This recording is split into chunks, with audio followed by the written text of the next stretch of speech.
ఈ క్రిస్మస్ మాసంలో కూడా ఎంతో గొప్ప కార్యాలు మన జీవితాల్లో జరిగించి ఉన్నాడు. ఏదేమైనప్పుడు కూడా దేవుడు చేసిన గొప్ప కార్యాలను బట్టి ప్రతి ఒక్కరం కూడా దేవునికి కృతజ్ఞతలై ఉన్నాము అనే విషయాన్ని ప్రతి ఒక్కరం కూడా గమనించవలసిన వారి మట్టిగా మనం చూస్తూ ఉన్నాం. ఈ రోజుకి ఏర్పాటు చేయబడిన దేవుని యొక్క వాక్య భాగాన్ని మనం చూస్తూ ఉన్నప్పుడు గళతలకు రాసిన పత్రిక 4వ అధ్యాయము 1-7 వచనాలు. మరియు నేను చెప్పినది ఏమనగా వారసుడు అన్నిటికీ కర్తై ఉన్నాడు.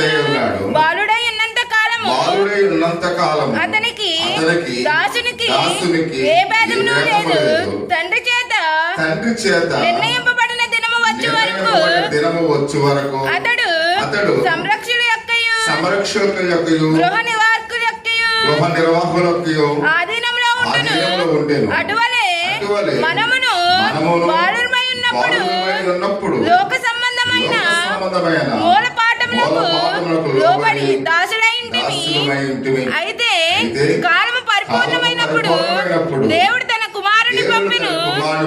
ఆయన స్త్రీ యందు పుట్టి మనము దత్తపుత్రులము కావాలని ధర్మశాస్త్రమునకు లోబడి ఉన్న వారిని విమోచించుటకై ధర్మశాస్త్రమునకు లోబడిన వాడాయను.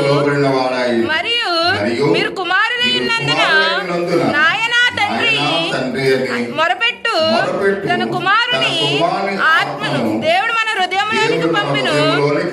కాబట్టి నీవు ఇక దాసుడు కావు, కుమారుడు అయితే దేవుని ద్వారా వారసుడు. ప్రార్థన చేసుకుందాం. పరిశుద్ధుడా, మహోన్నతుడా, సర్వాధికారి స్తోత్రాల తండ్రి, గడిచిన కాలం అంతా కూడా నీ దయలో నీ కృపలో మమ్మల్ని భద్రపరిచి ఈ చివరి ఆదివారం ప్రభువా మీరు చేసిన కార్యం